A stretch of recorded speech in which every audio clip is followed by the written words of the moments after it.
नमस्कार, मी धनश्री कडाळे. आयवन न्यूजमध्ये आपलं स्वागत. शिवनेरी बुद्ध लेणी व स्वच्छता मोहीम. छत्रपती शिवाजी महाराजांचे जन्मस्थान असलेल्या शिवनेरी किल्ल्याच्या साखळदंडाच्या बाजूला असलेल्या बुद्ध लेणीवर मुंबई, पुणे, नाशिक आणि जुन्नर या ठिकाणावरून आलेल्या तरुणांनी लेणी संवर्धन आणि स्वच्छतेचे कार्य केले. जागतिक वारसा असलेल्या या लेण्या जुन्नरचे वैभव आहे. नुकताच जुन्नर तालुका पर्यटन तालुका घोषित झाला असला तरी जुन्नर तालुक्यात असलेले गड, किल्ले, लेणी यावर शासनामार्फत किंवा पुरातत्व खात्यामार्फत कोणतेही संवर्धनाचे काम केले जात नाही. लेणीवर जाण्यासाठी मार्ग नाहीत. मधमाशांचा धोका आजही कायम आहे. रवींद्र मनोहर, मुकेश जाधव हे तरुण आणि त्यांची टीम महाराष्ट्रातील दुर्लक्षित लेण्यांवर जाऊन लेणी संवर्धनाचे कार्य करत आहेत. याच बातमीचा आढावा घेतला आहे आयवन न्यूजचे कार्यकारी संपादक अमोलजी गायकवाड यांनी. पाहूयात विस्ताराने. सातवाहनांच्या 2000 वर्षापूर्वीच्या इतिहासाचा एक दैदिप्यमान इतिहास या किल्ल्यावर या ठिकाणी नोंदवला गेलेला आहे. त्याचप्रमाणे छत्रपती शिवरायांचा जन्मसुद्धा याच शिवनेरी किल्ल्यावर झालेला आहे. आज मात्र बराचसा युवक वर्ग या ठिकाणी जमा झालेला दिसतोय. नेमकं त्यांचं काय धोरण आहे या जमण्यामागं हे सुद्धा आपण जाणून घेणार आहोत. माझ्यासमवेत जुन्नर तालुक्यातील एक लेणी अभ्यासक सिद्धार्थ कसबे आहे. सिद्धार्थ, काय सांगशील, आज बराचसा युवक वर्ग या ठिकाणी जमा झालेला आहे, काय कारण आहे? जुन्नर हे छत्रपती शिवाजी महाराजांचं जन्मस्थान आहे, सर्वांना माहीतच आहे. आणि आज आपण छत्रपती शिवाजी महाराजांच्या शिवनेरी किल्ल्याच्या पायथ्याला आहोत. आणि आज आपल्यासोबत आपले जे मित्र आलेले आहेत संपूर्ण महाराष्ट्रभरातून लेणी संवर्धनाचं कार्य करतात. त्यात मुकेश जाधव असतील, रवींद्र सर असतील.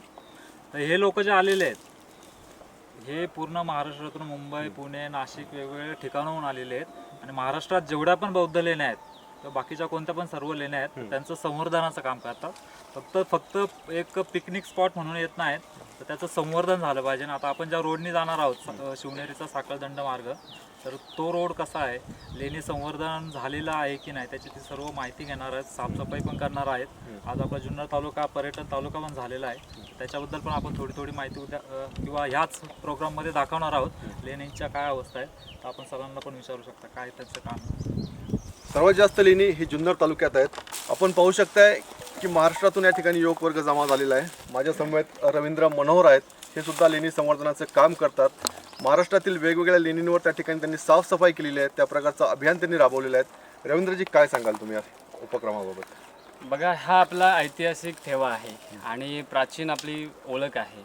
आणि हा ऐतिहासिक ठेवा आपल्याला जतन करणं यासाठी गरजेचं आहे, कारण ही आपली ओळख जर का नष्ट झाली तर ही आपल्याला परत निर्माण करता येणार नाही. म्हणजे ज्या पद्धतीनं बाबासाहेब म्हणतात की तुमचा इतिहास, जो इतिहास विसरतो तो इतिहास घडवू शकत नाही, त्या पद्धतीनं हा आपला इतिहास आहे. आणि हे जर का वैभव नष्ट झालं तर मग आपला इतिहास पुढं कोणालाही घडवता येणार नाही. आणि दुसरी महत्त्वाची गोष्ट की हे प्राचीन सम्राट, जे प्राचीन बौद्ध सम्राट आहेत त्यांनी निर्माण केलेलं वैभव आहे. आणि इथल्या सामान्य जनतेनं त्यासाठी दानाच्या स्वरूपामध्ये हे वैभव उभारलेलं आहे.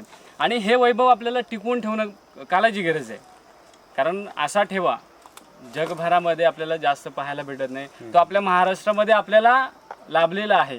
आणि बाबासाहेबांनी आपल्याला धम्माची दीक्षा देऊन हा ठेवा आपल्याला एक वारसा हक्काने दिलेला आहे. आणि मग त्याचं आपण जतन करणं गरजेचं आहे. म्हणजे इथले शिलालेख असतील, इथले स्तूप असतील, संघाराम असतील, हे त्या काळी बौद्ध सम्राट येऊन या स्तूपांच्या ठिकाणी वंदना घेत होते. म्हणजे ही प्राचीन परंपरा आहे.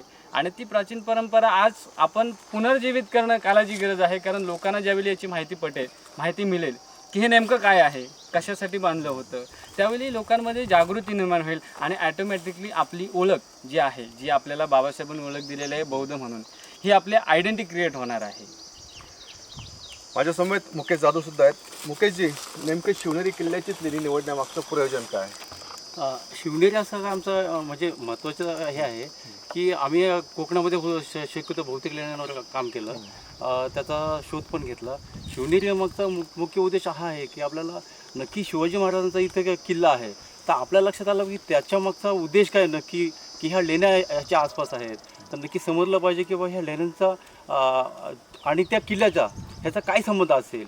तर ह्या शोधासाठी आम्ही शक्यतो आलो आहोत. आणि माझं तर सर्व धम्मबांधवांना एक हे आव्हान आहे की सर्वांनी एकत्र येऊन आपण जर या लेणी संवर्धनाचं काम हाती घेतलं तर प्रत्येक ज्या लेण्या आहेत, मला वाटतं की एकच लेणी अशी नाही की ज्या महाराष्ट्रात सर्व लेण्या आहेत ते तिकडे आपण संवर्धन करून त्या लेण्यांची काही साफसफाई असेल की तिथं काही विद्रुपीकरण झालेलं आहे ते आपल्याला नष्ट करावं लागेल किंवा तिथं काही चुकीच्या गोष्टी होतात, अशील प्रकार होतात, तर ते कमी होण्यासाठी किंवा ते बंद करण्यासाठी आपली रहदारी किंवा वहिवाट चालू झाली पाहिजे, ह्यासाठी आम्ही जास्त प्रयत्न करतो.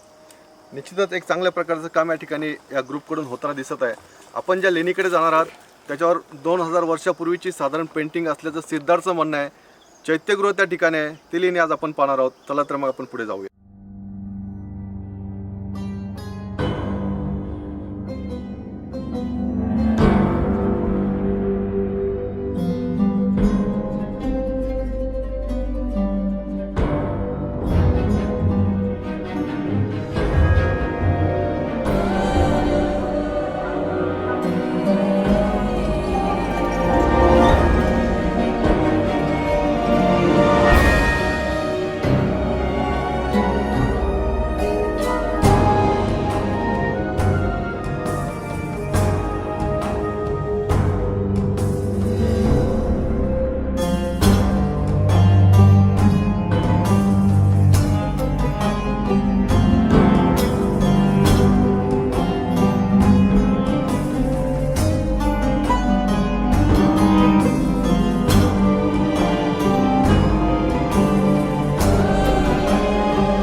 भारतातील सगळ्यात जास्त लेणी ही महाराष्ट्रात असल्याचं म्हटलं जातं.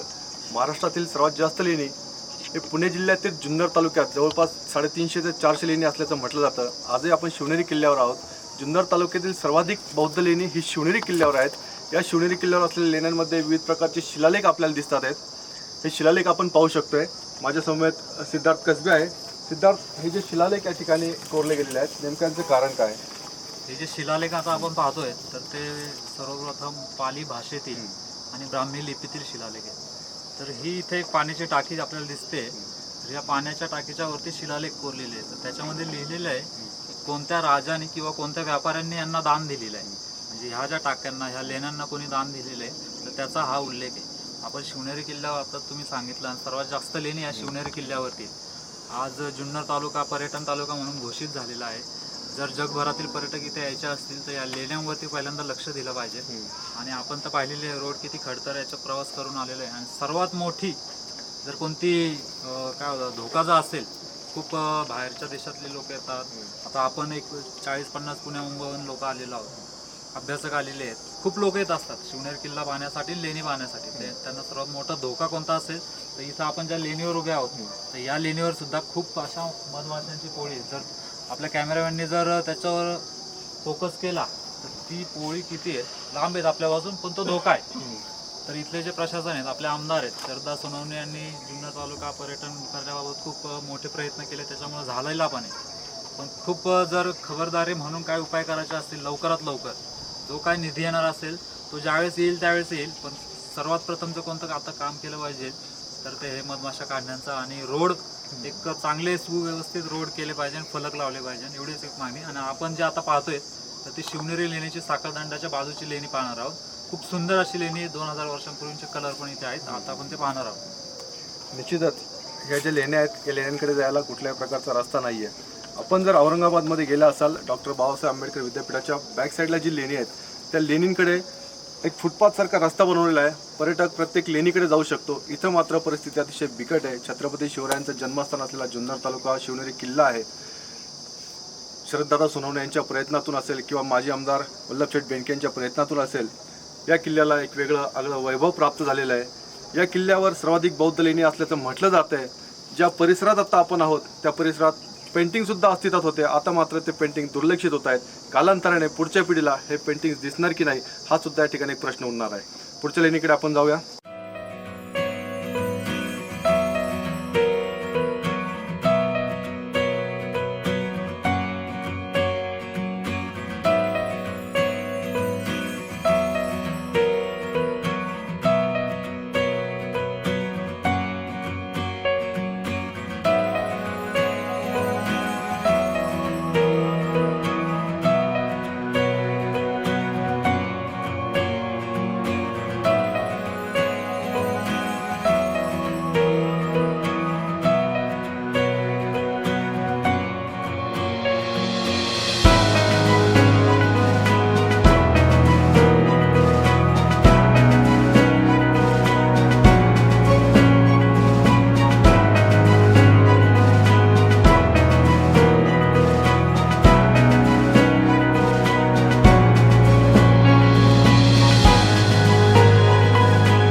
थोड्याशा पुढच्या लेणीकडे आपण आलेलो आहोत.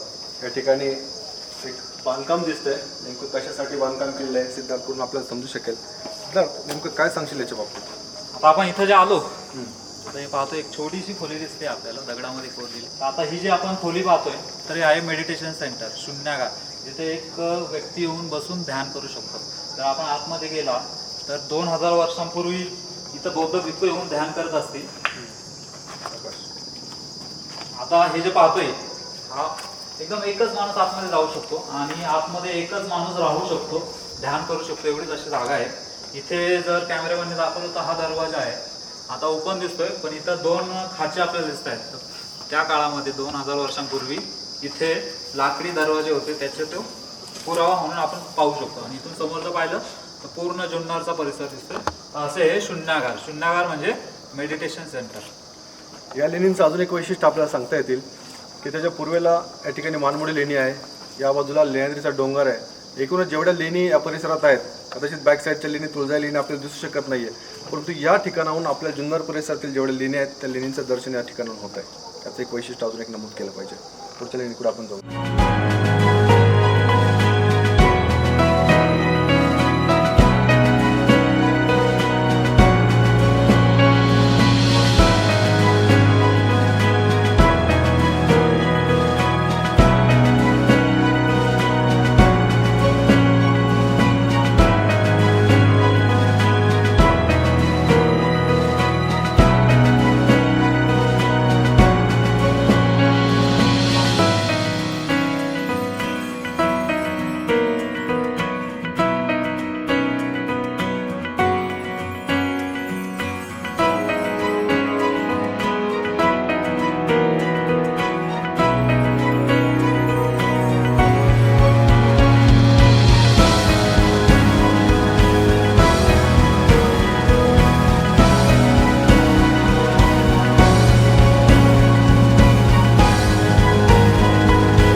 आपण आता किल्ले शिवनेरीवरच्या साखळदंडाच्या रोडला आहोत. तिथून उजवीकडे चालत गेल्यानंतर एक अतिशय भव्य असं या ठिकाणी चैत्यगृह आपल्याला दिसत आहे. लेणी संवर्धन समितीचे काही कार्यकर्ते या ठिकाणी चैत्यगृह साफ करताना दिसत आहेत. नेमकी या पाठीमागची त्यांची भूमिका काय आहे हे त्यांच्याकडून आपण जाणून घेणार आहोत. या ठिकाणी काही कार्यकर्ते माझ्याबरोबर आहेत. मुकेश जाधव माझ्या समवेत आहेत. मुकेशजी, आपण हे चैत्यगृह या ठिकाणी साफ करतात. तथागत भगवान गौतम बुद्धांचं प्रतीक म्हटलं गेलेलं हा स्तूप हे तुम्ही साफ करताय, ही लेणी साफ करताय, नेमकं प्रयोजन काय यामागचं? की ह्या मागचा जो मेन उद्देश आपला आहे, आपण जर बौद्ध असू तर हा ज्या आपली जी सांस्कृतिक जी ओळख आहे त्याला जतन आणि त्याचं संवर्धन करणं ही नैतिक जबाबदारी आपली आहे धम्मबंध म्हणून. तर ह्या उद्देशाने आम्ही महाराष्ट्रातून जे पुणे, सातारा, सांगली किंवा महाड, रत्नागिरी, ठाणा इथून जे सर्व धम्मबंध एकत्र आलो आहोत, त्याचा मेन उद्देश हाच आहे की आपली जी जर ऐतिहासिक जो हा ठेवा आहे त्याचं जतन करणं गरजेचं आहे. जर हा स्तूप आहे तर ते जर बुद्धांचा प्रतीक म्हणून आपण जर त्यांना समजतो तर त्याचं पावित्र्य राखणं की त्याची साफसफाई करणं ही आपली नैतिक जबाबदारी हा आहे. त्याचा मागचा एक मेन उद्देश आहे आमचा.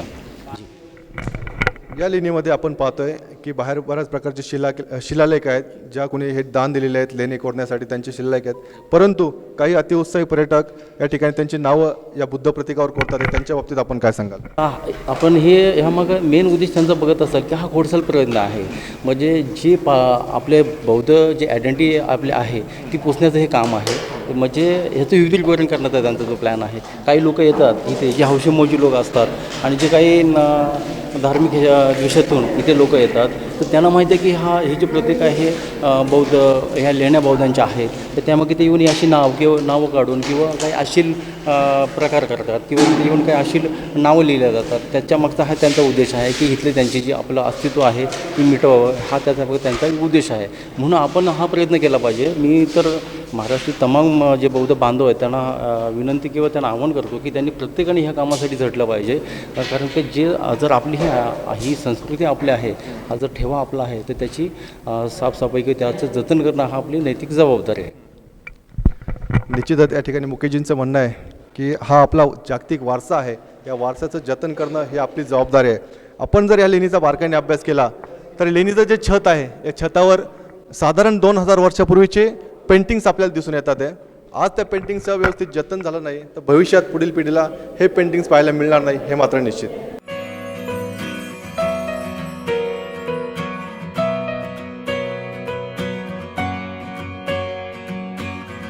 सुंदर परिसरात जेवढ्या लेण्या आहेत त्या लेण्यांवर प्रत्येक ठिकाणी या ठिकाणी शिलालेख कोरल्याचं आपल्याला दिसून येतं. हे शिलालेखांचं वाचन ज्यांना या ठिकाणी ब्राह्मी लिपी येते किंवा पाली भाषा येते त्यांच्याकडून होतं. या लेणीवर सुद्धा या ठिकाणी एक शिलालेख आपल्याला दिसतोय. या शिलालेखाचं वाचन या ठिकाणी रवींद्र मनोहर आहेत त्यांनी केलेलं आहे. रवींद्रजी काय सांगाल या शिलालेखाच्या बाबतीत? जय भीम, नमो बुद्धाय. आपण जो हा शिलालेख पाहतोय, हा शिलालेखामध्ये सुरुवातीला आपण जर का पाहिलं तर सुरुवातीला लिहिलेलं आहे वीरसेन नाक. वीरसेन नाक आहे. त्याच्या पुढे लिहिलेलं आहे गहपती. त्याच्यानंतर पुढचा आहे मुघस. त्याच्यानंतर आहे धम्म निगम सदेय धम्म चेतीय घरो नियुनो सव लेख हीन सुनेय. म्हणजे याचा अर्थ थोडक्यात असा होतो की वीरसेन नाग नावाचा जो गृहपती म्हणजे व्यापारी आहे त्याने या चेतीय घराची देणगी दिलेली आहे, असा या शिलालेखाचा अर्थ आहे. आणि हा या जुन्नर परिसरातील एक मोठा व्यापारी आहे असा त्याचा या ठिकाणी उल्लेख. रवींद्र, थोडी शंका विचारतो. आपण धर्मांतराच्या पूर्वीचा काळ पाहिला किंवा 1800 ते 1850चा पाहिला, जे तत्कालीन महार समाजाचे जे लोक होते ते नाक म्हणून आडनाव लावायचे. याचा आणि त्याचा काही संबंध येतोय? नक्कीच, कारण महाराष्ट्र म्हटल्यानंतर महार म्हणजे महर नागगणांचा जो प्रदेश आहे त्याला स्पेशली आपण महाराष्ट्र म्हणतो. आणि त्या महारमध्ये हे नाग लोक आहेत, तरी खास करून महर होते. नंतरच्या काळामध्ये अपभ्रंश होऊन तो महार झालेला आहे आणि ते महार हे नाकच लावायचे. आणि त्याचा उल्लेख हा इथे आपल्याला साधारणतः 2000 वर्षापूर्वीचा उल्लेख आहे, जो आपल्याला बऱ्याच लेण्यांमध्ये पाहायला मिळतो. साधारण या लेणीचा कालखंड सांगू शकाल तुम्ही? साधारणतः आपण या लेणीचा कालखंड पाहायला गेला तर इसवी सन पूर्व 1ल्या शतकामध्ये जातो. सातवाहनांच्या काळातील लेणी असते. म्हणजे सातवाहन जे सिमुक सातवाहन आहे त्याच्यानंतर लेण्यांची खऱ्या अर्थानं बांधकामाला सुरुवात झालेली आहे. आणि गौतमीपुत्र सातकर्णी याच्या कालावधीमध्ये या लेणी बांधकामाला जे बांधकाम आहे ते जोराने झालेलं आहे. कारण धम्मदानाचं जे स्वरूप आहे ते मोठ्या प्रमाणामध्ये येऊ लागले, कारण गौतमीपुत्र सातकर्णीच्या काळामध्ये या बौद्ध धर्माला राजाश्रय मिळालेला आहे. आणि त्या काळामध्ये ही लेणी जास्त मोठ्या प्रमाणात कोरली गेलेली आहेत. आता आपण ह्याला साधारणतः इसवी सन पूर्व 1ल्या शतकापासून आपण हे करू शकतो. म्हणजे ह्याची जास्त सर्वात जी वाढ झालेली आहे लेण्यांची ती इसवी सन नंतरचं 2ऱ्या शतकामध्ये आहे. आपण या परिसरातील ज्या लेणी पाहतो या लेणींमध्ये साधारणतः बुद्ध मूर्ती कुठे दिसत नाही आहे. बुद्ध प्रतीक म्हणून चैत्यग्रहाची त्या ठिकाणी स्तूप असेल, अशा प्रकारची विविध प्रतीक आहेत. याचं काय कारण असावं? याचं एक कारण आहे, कारण पूर्वीचा जो कालखंड आहे तो हिनयान कालखंड आहे. म्हणजे हिनयान याला आपण थेरवादी भिक्षूंचा कालखंड. म्हणजे त्या थेरवादामध्ये मूर्तीपूजेला स्थान नव्हतं. मूर्तिकला ही त्यावेळी विकसित झाली नव्हती. मूर्तिकला ही कनिष्कच्या काळामध्ये विकसित झालेली आहे, त्यामुळे ते इसवी सनानंतरचे आहेत. आणि हिनयानचा जो कालखंड आहे ते इसवी सन 2ऱ्या शतकाच्या आधीचे आहेत. त्याच्या आधीची जेवढी लेणी आहेत त्या ठिकाणी आपल्याला मूर्तिकला दिसत नाही. मूर्ती ज्या ठिकाणी लेणी आहेत त्यांचं बांधकाम हे इसवी सन 3ऱ्या शतकानंतरचे आहेत. म्हणजे आपण या ठिकाणी आज जे चैत्यस्तूप पाहतोय हे हिनयान लोकांनी कोरलेले आहेत. म्हणजे त्यावेळी हिनयान भिक्षूंचा प्रभाव जास्त होता आणि त्यांनी ही कोरल्यामुळं आपल्याला या ठिकाणी कुठल्याही पद्धतीचं मूर्तीस्वरूप पाहायला भेटत नाही. परंतु थोडं आपण इथं वरच्या साईडला लेणी गेलात तर तुम्हाला त्या कमानीवरती एक छोटं मूर्तीस्वरूप आपल्याला पाहायला मिळतं. नेमकं साधारण असं म्हटलं तर सम्राट कनिष्कानंतर बुद्धमूर्तीची एक कोरायला सुरुवात झालेली आहे, काय वास्तविक? नक्की सम्राट कनिष्क हा मूर्ती म्हणजे भारतामध्ये मूर्ती घडवणार म्हणजे शिल्पकलेला तिथून खरी सुरुवात झालेली आहे. आणि हे आपल्याला गांधार शैलीमधील ज्या मूर्त्या आपल्याला पाहायला मिळतात त्या खऱ्या अर्थानं सम्राट कनिष्काच्या काळातील आहे. निश्चितच या लेणी संबंधी अतिशय महत्त्वाची माहिती या ठिकाणी रवींद्रने दिलेली आहे. रवींद्र, आयवन न्यूजतर्फे तुझा धन्यवाद. यापुढील लेणीकडे आपण जाणार आहोत, परंतु या परिसर आपण जर पाहिला, सिद्धार्थ कसबे माझ्या समोर आहेत, हा जो लेणीचा परिसर आहे किंवा याचे जे छत आहेत या छतांमध्ये पेंटिंग केल्याचं आपल्याला दिसून येतं आहे. जवळपास 5 ते 10 लेणी आहेत. या संपूर्ण लेण्यांमध्ये या ठिकाणी पेंटिंग कोरल्याचं आपल्याला दिसून येईल. सिद्धार्थ, या ठिकाणी जो स्तूप कोरलेला आहे हा स्तूप कोरण्यामागचं कारण काय आहे? आत्ता जे रवींद्र सरांनी आपल्याला माहिती सांगितली आहे, जो शिलालेख वाचून दाखवला, तर त्याच्यामध्ये त्यांनी सांगितलं की वीरसेन नाक यांनी म्हणजे तो जो व्यापारी होता त्यांनी या लेणीसाठी या चैत्यगृहासाठी दान दिलेलं आहे. मग चैत्यगृह म्हणजे काय, तर आपल्या पाठीमागे जे दिसतंय तर ते चैत्यगृह, चैत्य म्हणजे स्तूप, चैत्य स्तूप म्हणजे जे बुद्ध प्रतीक जे बोलतात आपण. जशी कनिष्काच्या काळामध्ये बुद्धमूर्ती निर्माण झाली तर त्याच्या पहिले बुद्धांची पूजा कशी करायची, तर बोधिवृक्षाच्या झाडाखाली जे रिकामं पद्मासन असायचं त्याची पूजा करायचे म्हणजे बोधिवृक्ष. त्याच्यानंतर हे जे स्तूप आहेत तर यांची पूजा करायची, तर ते हे चैत्य स्तूप आणि हे चैत्यगृह. मग तो जो वीरसेन नाग जो आपण बोललो व्यापारी, त्यांनी जो याला दान दिलेले तर हे व्यापारी कुठून यायचे, जुन्नरमध्येच काय यायचे आणि जुन्नरमध्येच एवढ्या लेणी का कोरण्यात आलेल्या आहेत, तर त्याची आपण माहिती घेऊ. तसं आहे, जुन्नर ही सातवाहनांची राजधानी आहे. हे सर्वांना आता आपण माहितीच आयवन न्यूजतर्फे करून दिलेलं आहे आणि सर्व अभ्यासकांना पण माहिती आहे. जुन्नर ही सातवाहनांची राजधानी. नाणेघाट हा 2000 वर्षांपूर्वीचा प्राचीन इतिहासकालीन व्यापारी मार्ग. तर कल्याण ते जुन्नर, कल्याण ते प्रतिष्ठान हा जो व्यापारी मार्ग आहे तो जुन्नरमधून जातो. मग जुन्नरमध्ये बाहेरच्या देशातून पण व्यापारी यायचे. जसं की कान्हेरी लेणीच्या जवळ सोपारा म्हणून एक बंदर आहे मुंबईमध्ये, आज त्याला नाला सोपारा म्हणून ओळखले जातं. तिथं खूप मोठा असा भव्य स्तूप आहे आणि भारत सरकार त्याच्यावर जागतिक दर्जाचं ते केंद्र बनवणार आहे. आत्ताच ती बातमी आलेली आहे. तर तिथं माल यायचा, कल्याणच्या बंदरावर माल यायचा आणि तो सर्व घोडे, खेचरं, बैलगाड्या यांच्यामध्ये राहून नाणेघाट मार्गे वरती जुन्नरवर आणि जुन्नरवरून पुढे प्रतिष्ठानकडे नेलं जायचं. तर नाणेघाटामध्ये जे सातवाहन राणींचे जे शिलालेख कोरलेले आहेत ते आपल्याला माहितीच आहे. तर इथे जुन्नरमध्ये ज्यावेळेस येईल तर व्यापारी मार्गावर लेण्या कोरलेल्या दिसतात. म्हणजे फक्त हे जे केंद्र आहे फक्त बौद्ध भिक्खूंचेच निवासस्थानं होते अशी नाही, तर जे कोणी व्यापारी यायचे त्यांच्यासोबत भिक्खू यायचे आणि ते या लेण्यांना दान द्यायचे. जे राजे द्यायचे, व्यापारी दान द्यायचे. इथं भिक्खू जर आले तर कायमस्वरूपी भिक्खू इथे वास्तव्य करीत असेल असंच नाही, वर्षावासाच्या काळात इथं ते वास्तव करायचे. व्यापाऱ्यांबरोबर जे भिक्खू यायचे ते इथं वास्तव करायचे. मग सर्वात जास्त जर जुन्नरला दान कोणी दिलं असेल तर ते हे जे व्यापारी आहेत. आपण ही जी समोरची लेणी पाहतोय अंबिका लेणी, तर या लेणीमध्ये सुद्धा एक शिलालेख आहे भडोच, जे गुजरातमध्ये बंदर आहे. तर तिथल्या व्यापाऱ्यांनी चंदन आणि सागाचा व्यापार करण्यासाठी यायचं. तर त्या लेणींसाठी, त्या पानपोडींसाठी, त्या पाण्याच्या टाक्यांसाठी त्यांनी तिथे दान दिलेला असा तो उल्लेख आहे. तर हीच माहिती. स्तूप म्हणजे बुद्ध प्रतीक आणि स्तूप पूजा आता आपल्याला सर्वांना माहिती आहे. वंदामी चेतियं सब्ब ठाणे सुपतिठितं शारीरिक धातू महाबोधी बुद्ध रूपं सकलं सदा. म्हणजे बुद्धांचे जे शारीरिक धातू जिथं जिथं प्रस्थापित केलेले आहेत ते स्तूप त्यांची मी पूजा करतो. तर इथं ते चैत्यगृह म्हणजे बौद्ध भिक्खू आणि सर्व उपासक येऊन इथे प्रार्थना ध्यान करत असतील असे हे ठिकाण खूप पवित्र असं ठिकाण. निश्चितच अतिशय चांगली माहिती या ठिकाणी सिद्धार्थने आपल्याला दिलेली आहे. ही लेणी अतिशय आता दुर्लक्षित आहे. या लेणीचं संवर्धन होणं गरजेचं आहे. या लेणीकडे यायला रस्ता करण्यासाठी सुद्धा आमदार श्रद्धादा सोनवणे यांनी प्रयत्न करणे गरजेचं आहे. एकीकडे जुन्नर तालुका विशेष पर्यटन क्षेत्र म्हणून दर्जा जुन्नर तालुक्याला मिळतोय आणि 2000 वर्षापूर्वीचा वारसा या ठिकाणी जतन केला पाहिजे असं त्या ठिकाणी सर्व पर्यटकांचं म्हणणं आहे.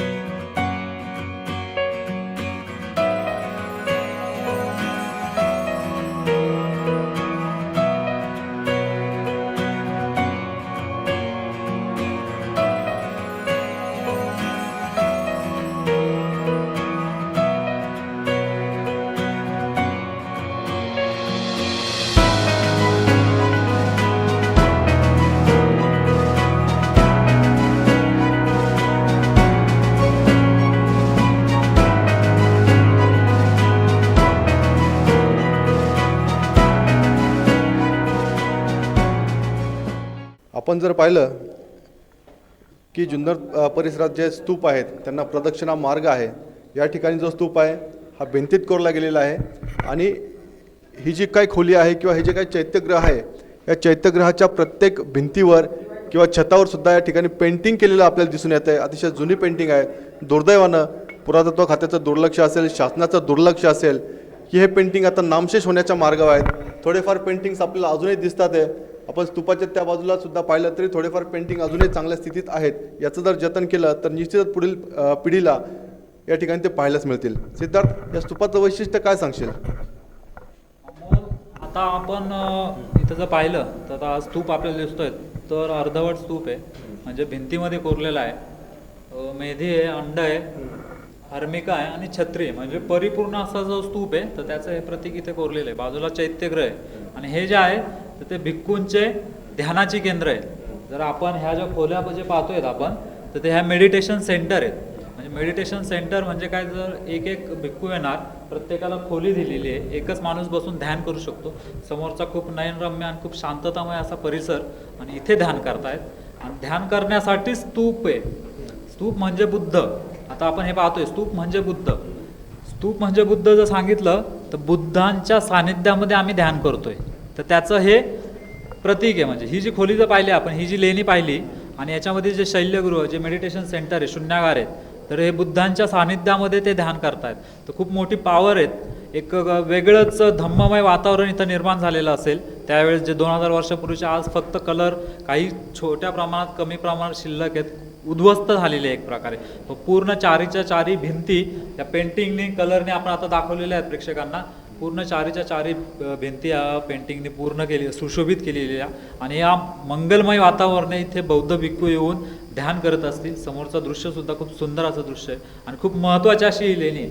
आता आपण जे खोल्या जे आपण शून्यागार पाहतोय तर सेम सगळीकडे कोणत्याही लेणीमध्ये गेला तर तुम्हाला शून्यागार भेटतंच. बाजूचीच आपली जी लेण्याद्री लेणी तर तिथं चैत्यगृह आहे. जसं या शून्यागाराच्या रूमच्या बाजूला जे चैत्यगृह आहे तर तिथे लेण्याद्रीमध्ये सुद्धा 20 शून्यागार. इथं किती दिसतं आपलं, 1 2 3 4 5 शून्यागार दिसत आहेत. तिथे 20 शून्यागार आहेत. बाजूला चैत्य स्तूप आहे आणि 20 शून्यागारांमध्ये 20 भिक्खू ध्यान करणार. नंतरच्या काळामध्ये ते 2 शून्यागार मर्ज करून तिथे गणपतीची स्थापना करण्यात आली. तो वेगळा पार्ट आहे. पण इथे जर पाहिलं, जुन्नर हे थेरवादाचं मोठं सेंटर होतं आणि जवळजवळ 300 ते 350 ते 400 लेणी बोलतात. तर जवळजवळ 1000 ते 1500 बौद्ध भिक्खू इथे राहत असतील, वास्तव्य करत असतील, ध्यान करत असतील. राजे लोक येत असतील, उपासक लोक येत असतील. आणि समोरचा जो परिसर दिसतोय तो पूर्णमय 2000 वर्षांपूर्वी बुद्धमय असेल, पूर्ण जम्बूद्वीप बुद्धमय होतं. तर त्याचं आज जर पुरावा कोणता असेल तर ह्या लेण्या आहेत आणि या लेण्यांकडे संवर्धनाचं काम केलं पाहिजे, एवढंच सांगेन. निश्चितच आपण 2000 वर्षापूर्वीच्या इतिहासात थोडंसं डोकावलं तर किती मंगल वातावरण या लेण्यांमध्ये असेल. विद्यार्थ्यांनी उल्लेख केला की या ठिकाणी हे चैत्यगृह आहे, त्याच्या बाजूला हे शून्यागार आहेत. शून्यागारात जे बौद्ध भिक्खू असायचे, जे उपासक असायचे, त्या ठिकाणी ध्यानधारणा करायचे. नेमकं शून्यागार म्हणजे नेमकं काय आहे, काय सांगशील? ही जी लेणी दिसते तिला शून्यागार बोलतात. तसे बौद्ध भिक्खू इथे येणार, ध्यान करणार. जर तू आतमध्ये जर गेला, आपण जर आतमध्ये गेलो तर एकच माणूस बसणार तिथं ध्यान करणार. आणि वातावरण जर पाहिलं तर खूप असं छोटीशी खोली आणि त्याच्यामध्ये ध्यान करणं. म्हणजे बाकीचा जो काही गोंगाट असेल, आवाज असेल, पक्ष्यांचा वगैरे आवाज असेल, तर त्याच्यापासून शांतता, एकदम शांततामय वातावरणामध्ये जे ध्यान करतात तर ते बौद्ध भिक्खू इथे येऊन ध्यान करतात. तर ते शून्यागार.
शरणं गच्छामि